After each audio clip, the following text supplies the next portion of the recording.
and took them over to Walter Schaefer's to winter. And he got that cooler down at Williams's Glaze and took it up to the house, put it beside of the house, and he'd butcher beefs and put it in there. And Frody Faulkner would grind his hamburger for 3 cents a pound and cut up his steaks and stuff for him. Frody would.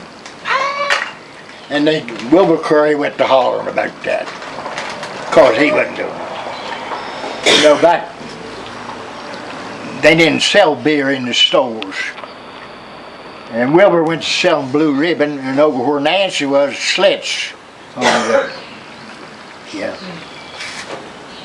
Well, what kind of beer joints did they have back then? Huh? What kind of beer joints did they have?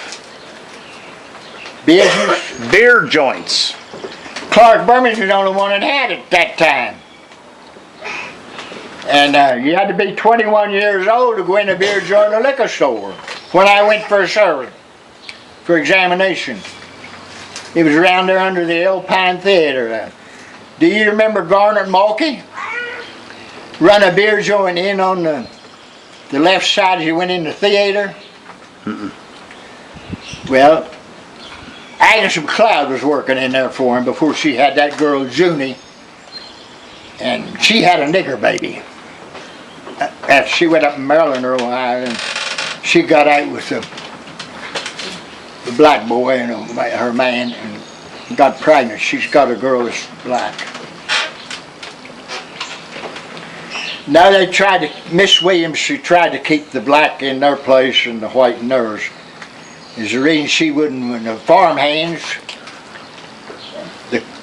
wouldn't let a colored man sit down and eat at her table. They got a lunch and went out on the back porch to eat, or wait and eat the leftovers. Now, I was working there when Hyder Castro, Becky, was working there for her, taking care of her milk vessels and helping her do her canning and stuff like that.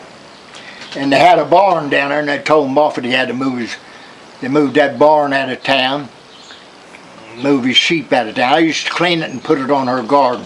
All that space from her house up to Tom Mason's pop shop, that belonged to them. They built them new houses in there on it. Ab Green's wife got one of them, bought the one right above her house. And Ab Green and Lonnie cut that timber back in there at the fruit farm and back the Dilly place back there.